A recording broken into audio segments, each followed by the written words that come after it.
Hi, Chris Cannon here, and I bet you're probably wondering how to increase student retention. Well, in this video, I'm going to give you the 3 strategies that you can use to increase student retention on any level. Stay tuned.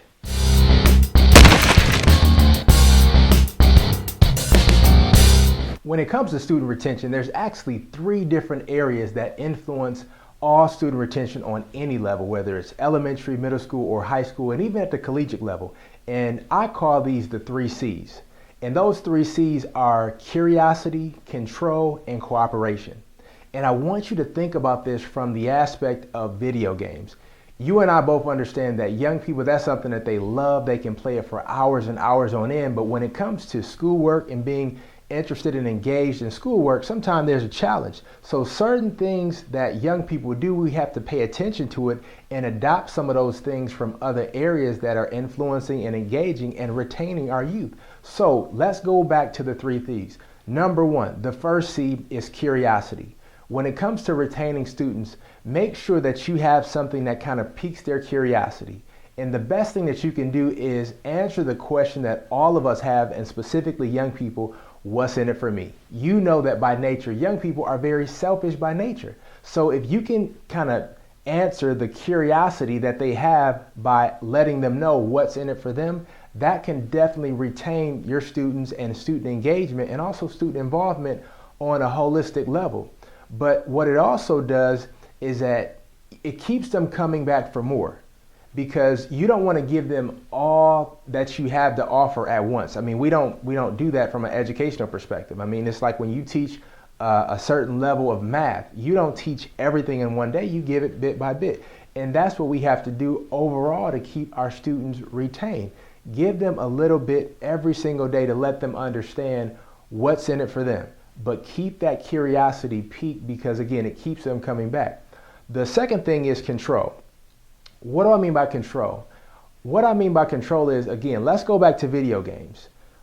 Young people continue to play video games even though they don't know what to do next, but they have a certain level of control to help them to get to the next level. So when it comes to education, maybe allow students to have small victories, because when they have small victories, they like how it feels. And so they tend to repeat the things that make them feel like they've accomplished something.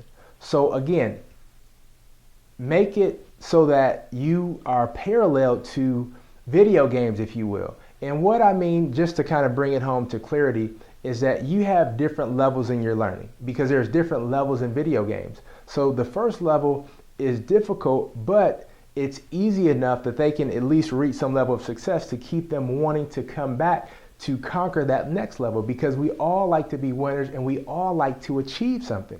So when it comes to retention, allow young people to have small victories to make them feel like they've actually achieved, because what it does is it gives them understanding. When they have something in front of them that they don't understand, they get frustrated, they get disengaged, and they even get upset to a degree.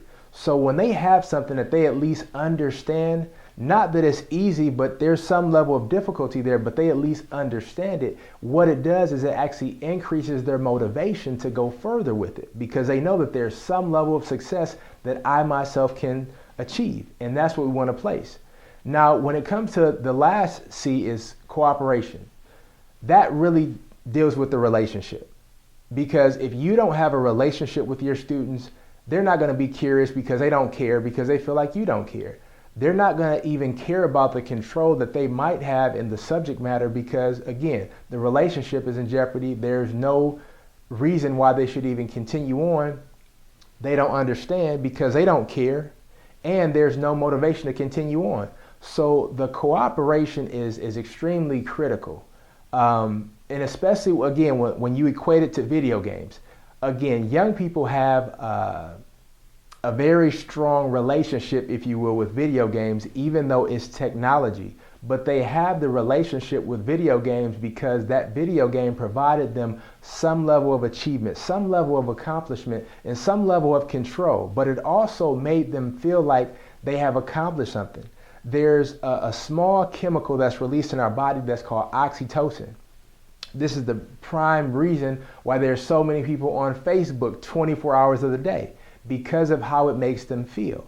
And so when you can develop a strong enough relationship with your students to the point where they stay engaged because you've piqued their curiosity, you've given them a little bit of control to succeed, now you allow that oxytocin to release during those times to connect you to something that's pleasurable or meaningful to them, to make them want to go forward and continue on. And when these three things are implemented, student engagement will surely to increase on any given level. Now, I want to just offer you that if there is any training or anything like that that you have at your school or a youth program, I would invite you to visit our website and view a few of our different trainings to see if we have something specific that we can offer you to maybe go further in even these strategies, as well as other things that you might have specifically that you're looking for training in that area on. This has been Chris Cannon, your encouragement coach, reminding you that the battle is not lost unless you accept defeat.